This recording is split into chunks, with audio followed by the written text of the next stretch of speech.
Welcome back sa ating video about Research Chapter 1. Previously, napag-usapan na natin yung introduction at background of the study.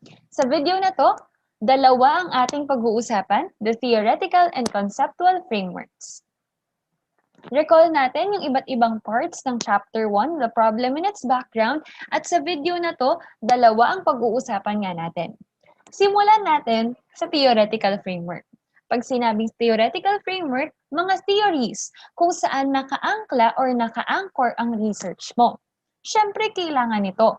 Kailangan maghanap ka ng existing theory na pwedeng bumack up sa research mo. Pwede siyang theory or law na ginagamit na before na relevant dapat sa research mo. Importante na relevant. Kasi kung hindi relevant, bakit mo pa isasama sa research mo?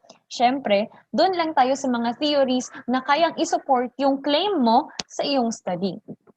So the following are the tips kung paano magsulat ng theoretical framework.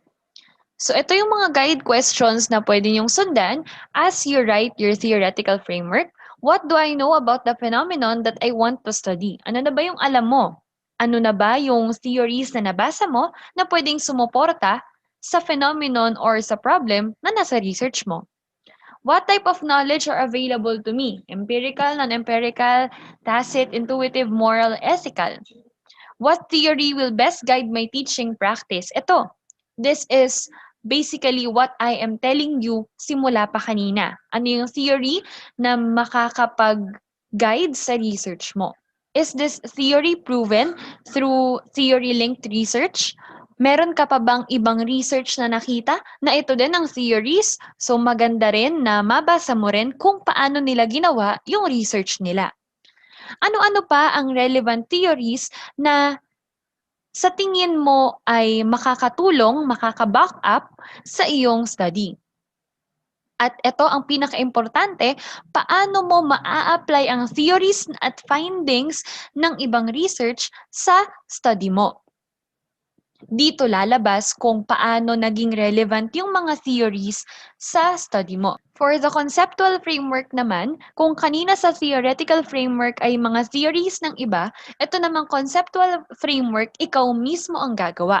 Your own idea.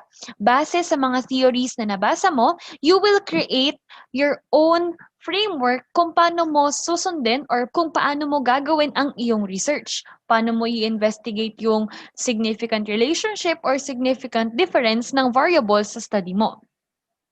Kung ang theoretical framework ay mga general theories, itong conceptual framework ay specific direction. Ito, kung baga, yung magpapakita sa mga readers ng magiging process mo as you complete this research. Ito ay binubuo ng iba't ibang paradigm. Pag sinabing paradigm, mga flowcharts. Pero magbibigay ako ng two most common paradigm for conceptual framework.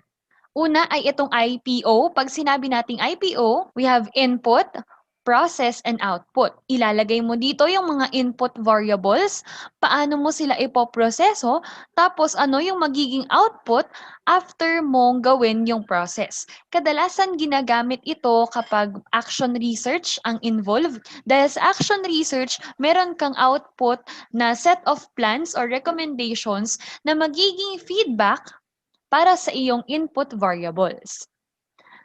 Pwede rin naman na ganito, IVDV, independent variable, dito mo lalagay, tapos may arrow na nakaturo sa dependent variable. Ibig sabihin nito, yung independent variable, i-investigate mo kung ito ba ay nakakaapekto sa dependent variable.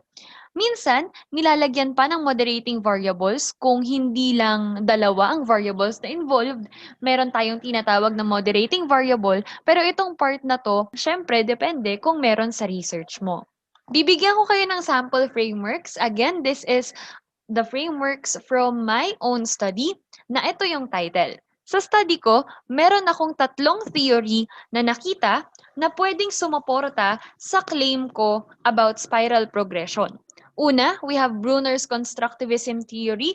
Kung napanood nyo yung video ko about introduction ng chapter 1 ng research, nabanggit ko na to sa introduction. So, syempre, hindi ko muna doon diniscuss in depth kasi meron akong theoretical framework. Meron din akong theory about Piaget's cognitive development theory na diniscuss ko dito sa third paragraph, and yung Thorndike's connectionism theory na nandito naman sa next page. And then after kong i-discuss yung tatlong theories, syempre kailangan ko silang bigyan ng significance. Ano ba yung relation ng mga theories na to sa present study ko? At iyon ang laman ng last paragraph for my theoretical framework. Again, hindi kailangan super haba or parang nobela ang iyong theoretical framework as long as madiscuss mo lahat ng theories at makapaglagay ka ng isang paragraph na magdidiscuss bakit naging relevant yung mga theories na yon sa present study mo, okay ang theoretical framework mo. Next, for my conceptual framework, ang ginamit ko ay IVDV. Meron akong independent variable na demographic profiles ng mathematics teachers at ang dependent variable yung perception nila sa spiral progression approach using these subtopics for perception.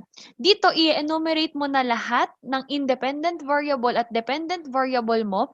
Kung meron silang subtopics like this, kailangan nandito na yon sa iyong conceptual framework. And also, kailangan may label siya. Kadalasan sa baba nilalagay yung label. So, this is my first figure, kaya figure 1. Tapos, ang title niya ay Research Paradigm. And then, after mong ipakita yung pinaka-paradigm, syempre, kailangan meron pang explanation sa baba. Explain mo lang kung ano yung laman ng independent variable, tapos kung ano yung laman ng dependent variable. So that's it kung paano tayo sumulat ng theoretical and conceptual frameworks. In the next video, statement of the problem naman ang pag-uusapan natin.